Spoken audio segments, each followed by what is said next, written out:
Agriculture de survie. Irrigation goutte à goutte.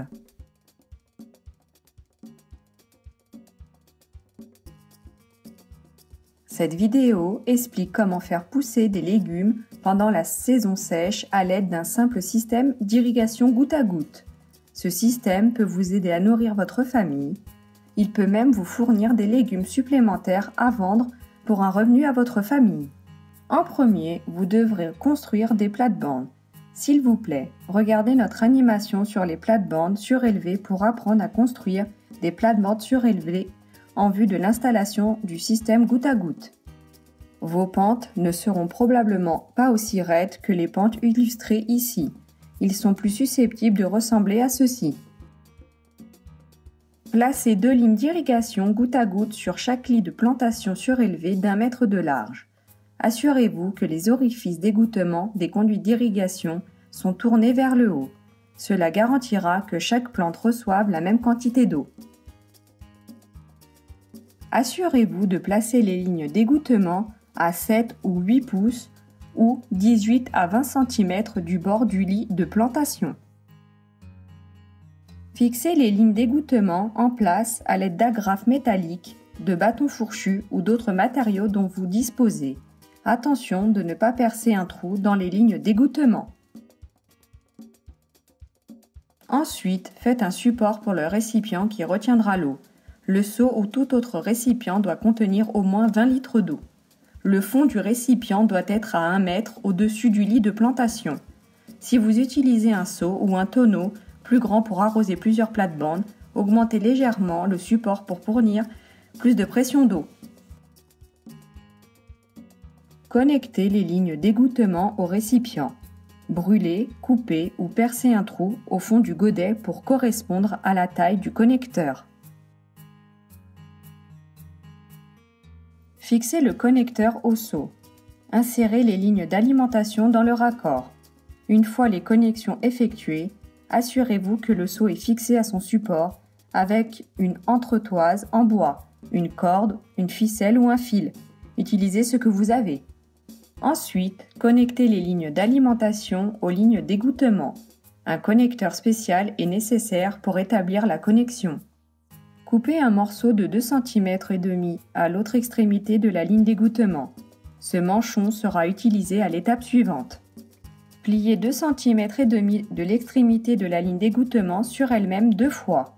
Faites glisser le manchon de coupe sur la ligne d'égouttement pliée pour fournir un joint à l'extrémité de la ligne d'égouttement. Notez que les procédures de connexion de la ligne d'égouttement décrites peuvent varier selon les fabricants de lignes d'égouttement. Assurez-vous de suivre les instructions données par le groupe ou l'entreprise qui a fabriqué les lignes d'égouttement. Couvrir le dessus du réservoir d'eau avec un chiffon pour servir de filtre. Le chiffon aidera à filtrer les matériaux qui pourraient obstruer le filtre d'égouttement ou la ligne d'égouttement. Plus l'eau que vous utilisez est propre, moins les trous d'égouttement risquent de se boucher. Vous êtes maintenant prêt à ajouter de l'eau dans le récipient. Au fur et à mesure que l'eau coule le long des lignes d'égouttement, elle commencera à s'écouler des trous. Il est préférable de ne pas faire de trous supplémentaires dans la ligne d'égouttement. Si moins de trous sont souhaités pour éloigner vos plantes, scellez certains trous avec un ruban isolant ou autre matériau disponible. Utilisez les zones humides de chaque trou d'égouttement pour identifier l'emplacement de plantation de vos greffes. Utilisez votre main, un bâton ou une petite truelle pour faire le trou de plantation. Plantez chacune des plantes à la même profondeur qu'elles ont poussé. Si les plantes sont hautes et minces, plantez-les un peu plus profondément. Par exemple, dans le cas d'un plant de tomates haut et mince, placez-le de sorte que la tige soit couverte jusqu'à la première feuille. Une fois la transplantation terminée, il est conseillé de remplir à nouveau le réservoir d'eau ou de fournir de l'eau supplémentaire avec un arroseur. L'eau supplémentaire aidera les plantes à survivre au choc de la transplantation. Si l'eau est limitée, arrosez uniquement la base de vos plantes. Paillez ensuite la surface. Placez les matières végétales séchées, telles que l'herbe coupée ou la paille, sur les plates-bandes surélevées.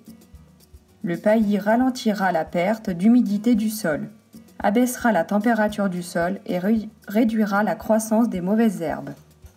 Pour chaque lit surélevé de 15 mètres contenant 100 plantes, vous devrez fournir 20 litres d'eau matin et soir. N'oubliez pas qu'un lit surélevé produira suffisamment de légumes pour nourrir une famille de 5 à 7 personnes pendant la saison sèche. Des plates-bandes supplémentaires produiront de la nourriture à vendre sur le marché.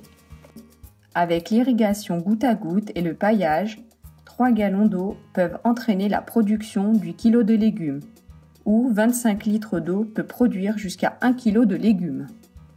Afin d'optimiser votre production, il est préférable de planter 2 rangées de plantes dans chaque lit surélevé, comme illustré ici.